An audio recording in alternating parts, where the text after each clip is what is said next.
Good morning all of you. BCA second year में SQL के अंतर्गत अपन जो है एसक्यूएल फंक्शंस टॉपिक जो है कल डिस्कस किया था और कल के जो है टॉपिक्स में अपन ने जो है एसक्यूएल फंक्शंस कितने टाइप्स के होते हैं और उन एसक्यूएल फंक्शंस में सिंगल रो फंक्शन कौन कौन से होते हैं उसी के बारे में मैंने आपको यहाँ पर बताया था। उसके बाद सिंगल रो फंक्शन में फर्स्ट जो टाइप्स ऑफ द फंक्शन था वह था करेक्टर हैंडलिंग फंक्शन था। तो उस करेक्टर हैंडलिंग फंक्शन में अपन ने जो है तीन फंक्शंस के बारे में मैंने यहाँ आपको बता दिया था। एक तो था अपर, दूसरा था लोअर और तीसरा था आपके पास इनिट कैप। ठीक है, अपर यानी लोअर करेक्टर और स्ट्रिंग को कन्वर्ट किस में करेगा, अपर केस में, जबकि लोअर क्या होगा, जो भी अपर केस करेक्टर स्ट्रिंग है उसको किस में कन्वर्ट करेगा, लोअर केस स्ट्रिंग में। और इनिट कैप यानी वह जो किसी भी स्ट्रिंग के फर्स्ट करेक्टर को कैपिटल करेगा और उसके बाद जो है रिमेनिंग करेक्टर्स को जो है वह स्मॉल लेटर में कन्वर्ट करेगा। क्लियर? तो यहां पर जो है वो इनिट कैप के बारे में भी मैंने यहां आपको बता दिया। इनिट कैप का एक और एग्जांपल जो है यहां पर डिस्कस करते हैं। जैसे ये आपको दे रखा है इनिट कैप और यहां पर देखा है कि दिस इज माय विलेज, ये दे रखा है। तो अब इस केस में आपके पास क्या होगा कि यहां पर जो स्ट्रिंग है ये कंप्लीट एक स्ट्रिंग हो गई, ये दूसरी स्ट्रिंग हो गई, ये तीसरी स्ट्रिंग हो गई और ये अलग से स्ट्रिंग हो गई। तो इस तरह से एक स्टेटमेंट दे रखा है, इसमें इतने सारे स्ट्रिंग है। तो इसका जो आउटपुट आएगा उसमें क्या होगा, प्रत्येक स्ट्रिंग का पहला कैरेक्टर क्या हो जाएगा, कैपिटल हो जाएगा। यानी यहां पर आपके दिस आ जाएगा, इज आपका कैपिटल हो जाएगा और एम आपका क्या हो जाएगा, कैपिटल हो जाएगा और वी आपका क्या हो जाएगा, कैपिटल हो जाएगा। तो ये भी इनिट कैप क्या करेगा, प्रत्येक स्ट्रिंग के फर्स्ट कैरेक्टर को क्या कर देगा, वह कैपिटल कर देगा। आई बात समझ में आपको? तो इसको भी आपको ध्यान में रखना है। नेक्स्ट जो अपने पास कैरेक्टर हैंडलिंग फंक्शंस में वह है आपके पास कॉन्कैट। कॉन्कैट, ठीक है। Concat functions use for connect two और more than two string. Concat function use for connect two और मोर देन टू स्ट्रिंग, यानी दो और दो से अधिक जो स्ट्रिंग है उसको आपस में कनेक्ट करते हैं। जैसे कि यहां पे लिखा कि हेलो और एक स्ट्रिंग होगी आपके पास वर्ड, इन दोनों को आपस में कनेक्ट करने पर एक सिंगल स्ट्रिंग आपके पास क्या आ जाएगी, हेलो वर्ड। तो ये आपके पास दो या दो से अधिक स्ट्रिंग को आपस में कनेक्ट करने के लिए काम में लिया जाता है। तो जैसे इसका सिंटेक्स क्या होगा, सिंटेक्स क्या होगा, सिंटेक्स होगा यहां पर कॉन्कैट, सिंटेक्स क्या होगा आपके पास, कॉन्कैट। क्लियर? और यहां पर आएगा आपके string 1 comma string 2, concat string 1 comma string 2। तो इन स्ट्रिंग 1 और स्ट्रिंग 2 को कनेक्ट करके उसका रिजल्ट आपके पास आ जाएगा। जैसे एग्जांपल मैंने यहां पे लिखा, एग्जांपल मैंने यहां पे लिखा कॉन्कैट, एक स्ट्रिंग होगी आपके पास हेलो, फिर कॉमा और यहां पर एक स्ट्रिंग होगी वर्ड। ठीक है, तो उसका जो रिजल्ट आएगा वह क्या होगा आपके पास, हेलो वर्ल्ड। उसका रिजल्ट क्या आएगा आपके पास, हेलो वर्ल्ड आ जाएगा। तो ये हुआ आपके पास कॉन्कैट हो गया। अब अगर आपके पास more than two character string है तो यहां आपको फिर दो कॉन्कैट कनेक्ट ऑपरेटर आपको जो यूज में लेने पड़ेंगे। जैसे मैंने यहां पे लिखा कि कॉन्कैट, ठीक है, और मैंने यहां पे लिखा string 1 फिर मैंने यहाँ पे लिखा स्ट्रिंग 2 और फिर मैंने यहाँ पे लिखा स्ट्रिंग 3। तो ये तीनों स्ट्रिंग को एक साथ नहीं देगा, ये आपका रॉन्ग स्टेटमेंट हो जाएगा। इसको आपका जो है वो कमांड गलत सिंटैक्स होगा। अगर आपको 3 स्ट्रिंग को एक साथ कनेक्ट करना है तो यहां पर आप क्या लेंगे, कॉन्कैट, फिर यहां पर अपन लेंगे स्ट्रिंग 1, फिर वापस यहां पर कॉमा, फिर यहां पर एक और कॉन्कैट फंक्शन यहां पर लगेगा कॉन्कैट। फिर क्या होगा, यहां पर होगा आपके पास स्ट्रिंग 1, फिर स्ट्रिंग 2 कॉमा, फिर यहां पर होगा आपके पास स्ट्रिंग 3। भाई बात समझ आपको? तो पहले इन दोनों स्ट्रिंग को कनेक्ट होगा, इसका जो रिजल्ट आएगा वह रिजल्ट जो है इस स्ट्रिंग के साथ कनेक्ट होगा। आई बात समझ में आपको? क्लियर? तो जैसे यहां पर लिखा हमने कॉन्कैट, फिर मैंने यहां पे लिखा कि ABC कॉमा, फिर कॉमा कॉन्कैट, फिर मैंने यहां पे लिखा XYZ और PQR। तो पहले क्या एग्जीक्यूशन होगा, XYZ प्लस PQR ऐड होगा। फिर आपके पास ये वाला कॉन्कैट फंक्शन जो है वो काम में लेगा, फिर वो ABC और ये जो है XYZ PQR स्ट्रिंग उसके साथ वो क्या हो जाएगा, कनेक्ट हो जाएगा। यानी पहले आपके रिजल्ट क्या आएगा, XYZ PQR। अब यह XYZ PQR किसके साथ कनेक्ट होगा, A B और C के साथ कनेक्ट हो जाएगा, A B और C के साथ। तब आपके पास क्या आएगा, ABC XYZ PQR आ जाएगा। तो ये होता है आपके पास ये कॉन्कैट ऑपरेटर्स या कॉन्कैट फंक्शन जो है किस तरीके से यूज में लिया जाता है। तो जो आप यहां पर पहले लिखेंगे वह आगे रहेगा। अगर आपने ये वाला स्टेटमेंट यहां पे लिखा हुआ तो XYZ PQR आता और फिर आपके पास यहां पर क्या आता, ABC आता। तो ये भी आपको ध्यान में रखना है। तो इसका जो है एक एग्जाम्पल जो है अपन टेबल्स पर कैसे उसको यूज में लेंगे उसी के बारे में मैं यहाँ आपको बताता हूँ। मेरे पास टेबल है स्टूडेंट्स है और उस स्टूडेंट में स्टूडेंट्स नेम है, स्टूडेंट क्लास है और स्टूडेंट फीस है। तो मुझे स्टूडेंट्स नेम और स्टूडेंट क्लास को एक साथ आउटपुट में लाना है। तो मैं यहाँ पर क्या लिखूंगा, सेलेक्ट, फिर मैं यहाँ पे क्या लिखूंगा, कॉन्कैट, सेलेक्ट कॉन्कैट। क्लियर? और फिर मैं यहां पर लिखूंगा STU नेम, जो कॉलम का नेम है वही लिखना पड़ेगा, STU नेम। और फिर मैंने यहां पे लिखा STU class, select concat STU name और STU क्लास फ्रॉम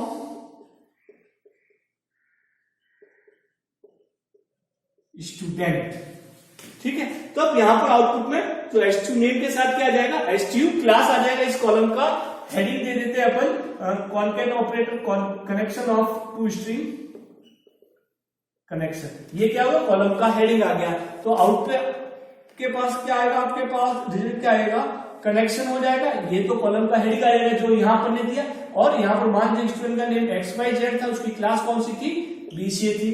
आ गया स्टूडेंट का नेम PQR था, क्लास कौन सी थी, BA थी। स्टूडेंट नेम का नाम जो है WYZ था तो उसकी क्लास कौन सी हो जाएगी, मान लीजिए कि BSC थी।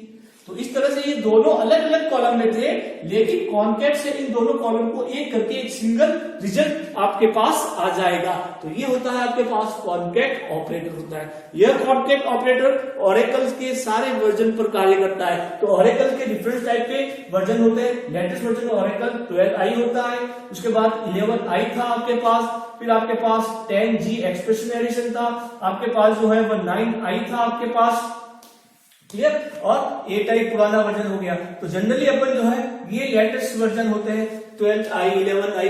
तो अब ये डिपेंड करता है कि कोई फंक्शन मान लीजिए कि ऐसा है जो काम नहीं कर रहा और आपने ओरेकल का पुराना वर्जन ले रखा है तो उसका रिजल्ट नहीं आएगा। तो ये भी आपको ध्यान रखना है कि कौन सा फंक्शन जो है वो किस वर्जन के लिए डिफाइन किया गया है। तो अभी आपके पास ओरेकल का 12i जो है वो लेटेस्ट वर्जन जो है वो डिफाइन किया गया है। तो आपके 11i में भी ये फंक्शन काम करता है कॉन्कैट, 10G में भी काम करता है, 9i में भी काम करता है और 8i में भी काम करता है। तो ये तीनों अपर, लोअर, इनिट, कैप और कॉन्कैट ये सारे फंक्शन जो है इन सभी वर्जन में काम करते हैं। तो जो भी अपन नए और भी फंक्शन पढ़ेंगे तो लगभग सभी फंक्शन जो है ये इस वर्जन में काम करते हैं।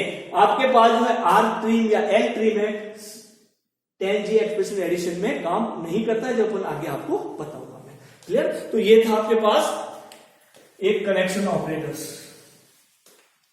कॉनकैट ऑपरेटर के बारे में मैंने यहां आपको बताया है। तो प्रैक्टिकली आप एसक्यूएल की कमांड प्रॉम्प्ट पे जाके आप इसको जरूर देखना।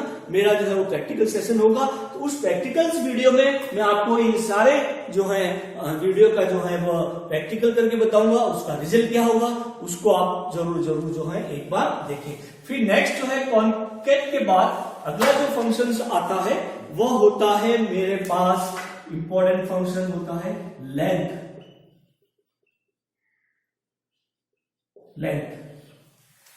Length functions. नेक्स्ट फंक्शन कौन सा अपने पास? Length function. तो लेंथ फंक्शन क्या कार्य करता है? लेंथ फंक्शन दिए गए स्ट्रिंग में कितने नंबर ऑफ कैरेक्टर्स हैं, कितने नंबर ऑफ कैरेक्टर हैं। जैसे एक स्ट्रिंग है राम लाल RAMLAL, तो इसमें नंबर ऑफ कैरेक्टर कितने हो गए? RAMLAL, तो कितने हो गए? टोटल 6 कैरेक्टर हो गए। तो रिजल्ट के रूप में वो क्या देगा? एक इंटीजर वैल्यू देगा जिसमें नंबर ऑफ कैरेक्टर्स होंगे। तो लेंथ क्या करता है? किसी भी स्ट्रिंग में कितने नंबर ऑफ कैरेक्टर्स हैं उसको आइडेंटिफाई करता है और आउटपुट के रूप में एक इंटीजर वैल्यू यहां पर देता है। तो लेंथ फंक्शन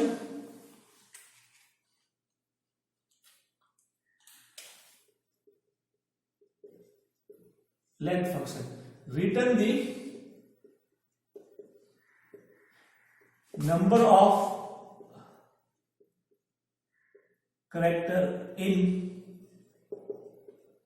गिवन स्ट्रिंग। जो भी आपको स्ट्रिंग दे रखी है उस स्ट्रिंग में कितने नंबर ऑफ कैरेक्टर हैं। जैसे स्ट्रिंग जो आपके पास है राम लाल, तो राम लाल में कितने कैरेक्टर हो गए? 1 2 3 4 5 6। तो आउटपुट में वो क्या देगा? 6 कैरेक्टर यहां पर देगा। तो इसका जो सिंटैक्स होगा वो क्या होगा? सिंटैक्स। क्लियर? तो यहां पर होगा लेंथ, और जो भी आपके पास स्ट्रिंग है या आपके पास कॉलम है, जो भी आपके पास स्ट्रिंग है या जो भी आपके पास कॉलम है, तो स्ट्रिंग और कॉलम का देगा आउटपुट में क्या देगा? नंबर देगा, उसके कितने नंबर है। फॉर एग्जाम्पल यहां पर अपन देखें एग्जाम्पल, जैसे मैंने यहां पे लिखा लेंथ, ठीक है, और मैंने यहां पे लिखा ABC, तो कितने कैरेक्टर हो गए? 3 कैरेक्टर हो गए। फिर मैंने यहां पे लिखा लेंथ, क्लियर, और मैंने यहां पे लिखा राम लाल, क्लियर। इसमें कितने कैरेक्टर हो गए? 1 2 3 4 5 6 कैरेक्टर हो गए।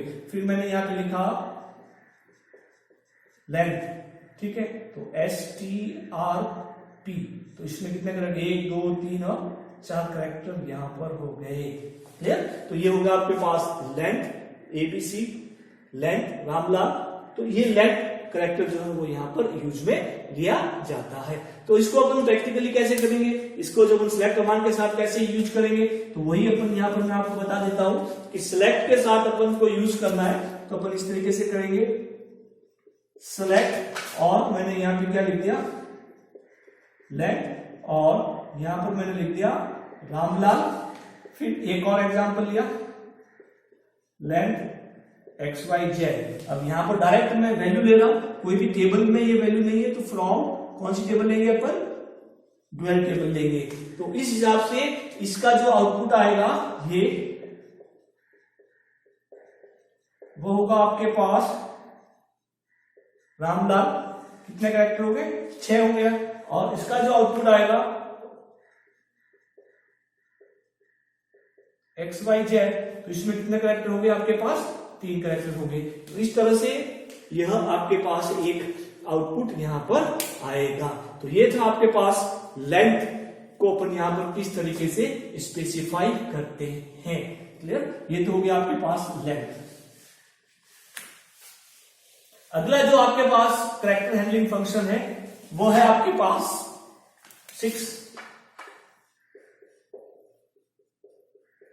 ASCII। तो जो भी आपने कैरेक्टर दिया है उस कैरेक्टर की ASCII वैल्यू को वह रिटर्न करेगा। ASCII वैल्यू क्या होती है? आपने फंडामेंटल में इसको पढ़ा होगा। ASCII वैल्यू होती है American standard code for information interchange. ये एक स्टैंडर्ड कोड है तो कंप्यूटर के अंदर जितने भी जो है आप जो है करेक्टर यूज लेते हैं, करेक्टर जितने भी जो आपके कीबोर्ड पे दिख रहे हैं वे सभी क्या है, करेक्टर है। तो total number of characters in computer होते हैं 256। जैसे ए अल्फाबेटिक जितने भी है वो सारे करेक्टर है, न्यूमेरिक वैल्यू है वो भी आपके पास करेक्टर्स हैं। जितने भी आपके पास जो कंप्यूटर की जो कीज स्पेशल की होती है ना, एंटर की होती है, बैकस्लैश की होती है, ये स्पेस बार की होती है, आपके पास विंडोज की होती है, तो ये सारे जो है वो क्या है, एक करेक्टर्स हैं। इसके अलावा आप जैसे special character less than, greater than, type, आपके पास हैश, ये भी सारे स्पेशल करेक्टर होते हैं। तो इन सभी करेक्टर्स का एक यूनिक आइडेंटिफिकेशन होता है और वह यूनिक आइडेंटिफिकेशन एक न्यूमेरिक वैल्यू होती है जिसको अपन क्या कहते हैं, आज की वैल्यू कहते हैं। यदि आपके पास किसी करेक्टर की आपको आज की वैल्यू पता करनी है कि इस करेक्टर की आज की वैल्यू कितनी होगी, तो वह अपन जो है वह आज की वैल्यू को द्वारा आइडेंटिफाई करते हैं। तो आज की क्या काम करता है, रिटर्न